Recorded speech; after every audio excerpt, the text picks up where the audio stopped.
Hello everyone. In the previous video, we started our discussion of quantum entanglement by discussing superdense coding and quantum teleportation. In this video, we will further explore quantum entanglement by analyzing the connection between classical and quantum correlation. Before we get into our discussion of correlation, it's perhaps useful to talk about some of the philosophical discussions about quantum mechanics that motivated the results we will recover. From its inception, people have always disagreed about how to interpret quantum mechanics. One of the most fundamental questions is that of locality, meaning that the behavior at a given point is affected only by its immediate surroundings. Furthermore, any causal influence must propagate at the speed of light, meaning that we cannot have instantaneous transmission of information. This principle holds in classical electromagnetism, for example, since interactions are mediated by fields, whose information propagates at the speed of light. So, what about quantum mechanics? Well, to this end, we have the EPR Paradox, named after Einstein, Podolsky, and Rosen, who all proposed this quandary. The EPR Paradox is founded upon two classical assumptions, locality and realism. While we have discussed locality, we haven't talked about realism yet. Realism simply supposes that any physical quantity that actually exists must have a definite value independent of whether someone is observing it or not. For pedagogical purposes, I will actually consider Bohm's formulation of the paradox in terms of spin rather than position and momentum, since this is easier to understand in the context of quantum computation.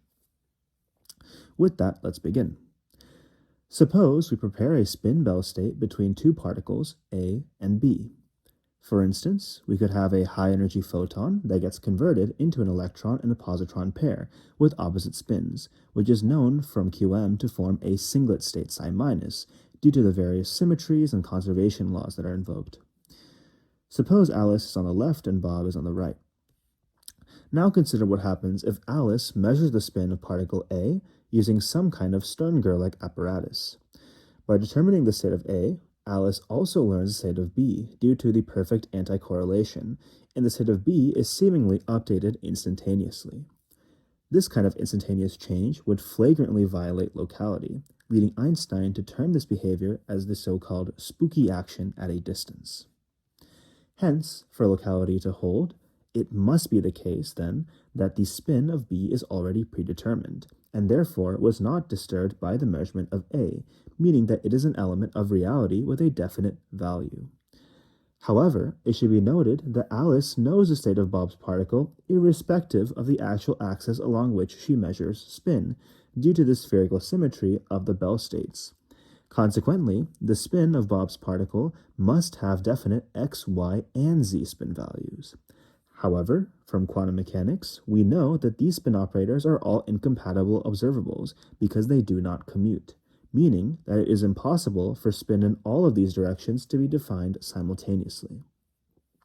Consequently, EPR argued that quantum mechanics must be incomplete and that there must be underlying hidden variables that specify these definite values.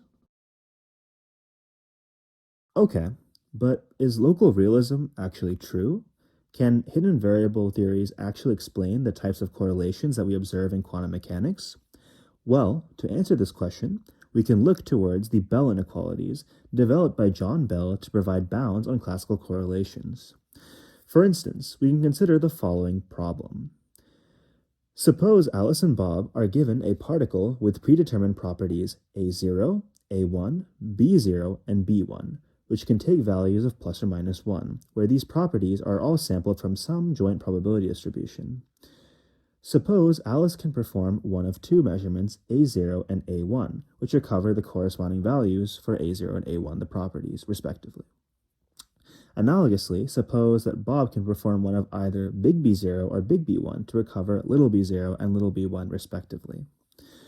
Consider the following quantity, which captures something about the correlation between these properties.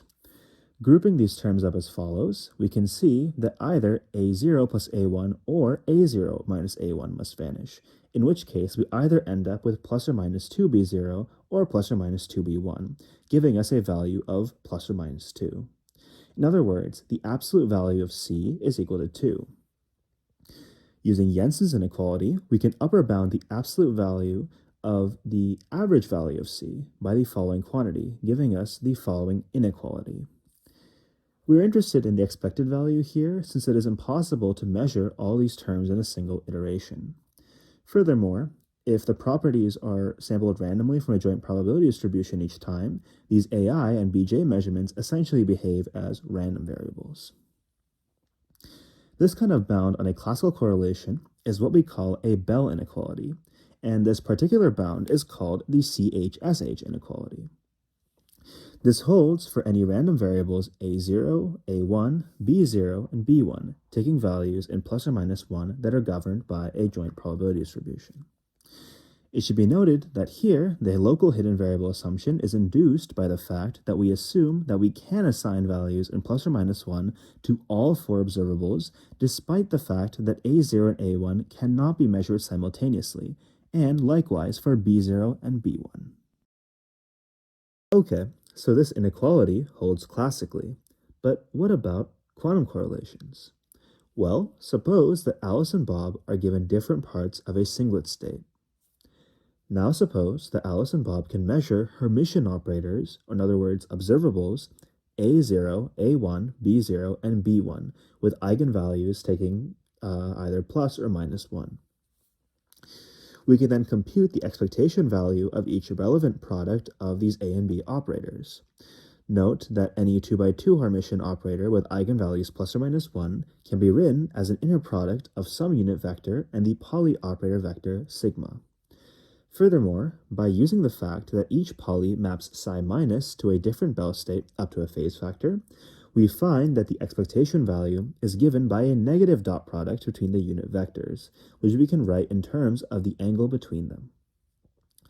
Okay, so now suppose that A1 hat, B0 hat, A0 hat, and B1 hat are all coplanar and separated by 45-degree angles. From this, we have that 3 of the correlation factors are minus cosine of pi over 4, which simply gives minus 1 over root 2, and the one between A1 and B1 is minus cosine of 3 pi over 4, which is just 1 over root 2.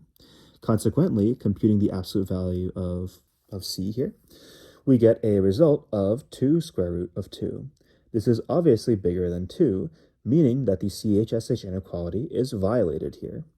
Hence, we conclude that local realism cannot describe the true nature of quantum correlation. In other words, there is no theory that is simultaneously local and assigns predetermined values to measurement outcomes that can reproduce the observed quantum correlations. As a result, we have to drop locality, realism, or even both, the choice of which is up to whichever interpretation of QM that you subscribe to. It can be shown that this value of 2 root 2 is in fact a maximal violation of the CHSH inequality. In particular, we can show that this value is an upper bound to the expectation value of the absolute value of C in the quantum setting.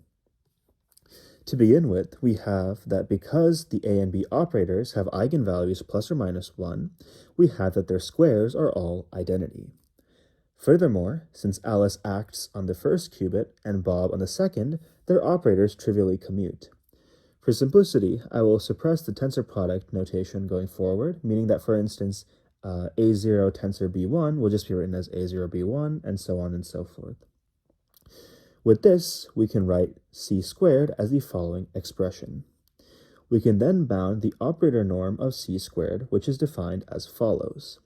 Essentially, it is the largest singular value for a given operator, or in the case of a Hermitian operator, the largest eigenvalue in terms of its absolute value. Using the triangle inequality and submultiplicativity of the operator norm, we then have that the following bound holds. Since each of these A and B operators is Hermitian with eigenvalues plus or minus 1, their operator norms are simply 1, meaning that the operator norm of C squared is bounded above by 8. Since C is Hermitian, we have that the operator norm of C squared is simply the operator norm of C squared, giving us that the operator norm is bounded above by 2 root 2. Since the expectation value of C cannot be larger than its largest eigenvalue, this gives us the following bound. Hence, we have that 2 root 2 is indeed the largest value we can get for this correlation expression in the quantum setting, and is therefore the largest violation of the CHSH inequality. Since this is a tight bound for quantum correlations, we call this a Tsirelson inequality. As we saw, Bell inequalities provide a bound on the strength of classical correlations, while Tsirelson inequalities bound the strength of quantum correlations. To appreciate the differences between the two, we can consider how quantum correlations allow us to develop quantum strategies for games that outperform classical strategies. Consider the following simple game between Alice, Bob, and Charlie. Charlie prepares two classical bits x and y and sends them to Alice and Bob respectively. Given their respective bits, Alice and Bob then send bits A and B in response to Charlie. If A XOR B is equal to x and y, then Alice and Bob win. Otherwise, they lose.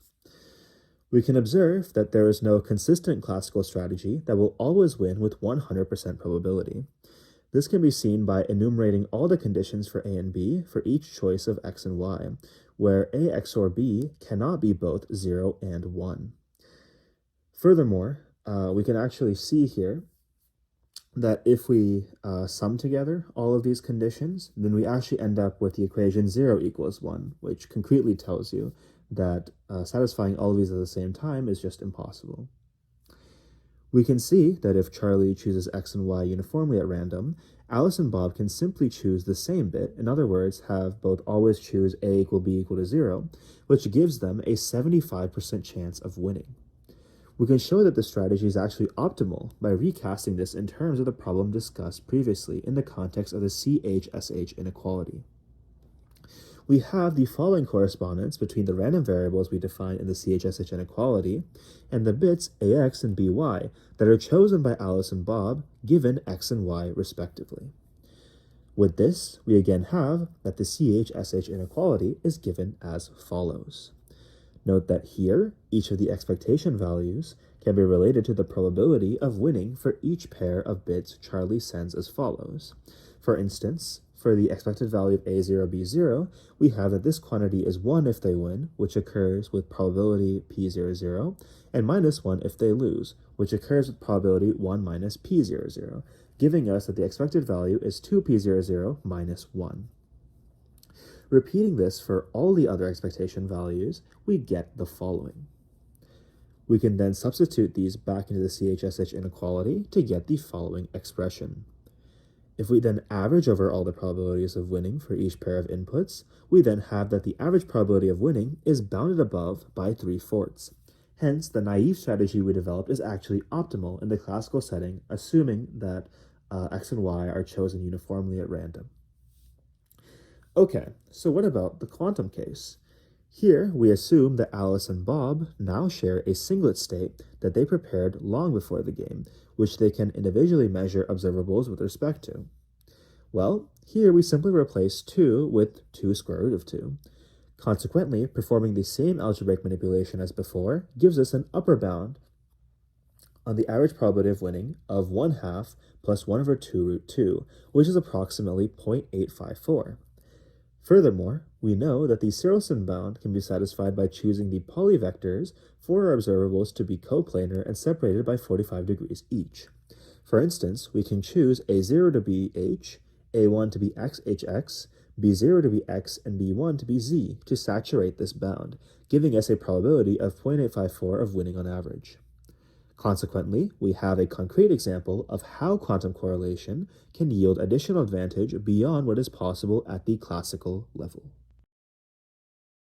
Altogether, quantum correlation is a very fascinating subject, and we could really spend a lot of time looking into all of its unique applications. However, for our purposes, this is all we will really get into.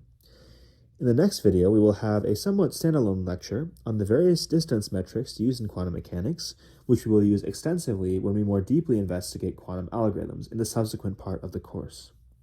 I hope you enjoyed this video, and I'll see you next time.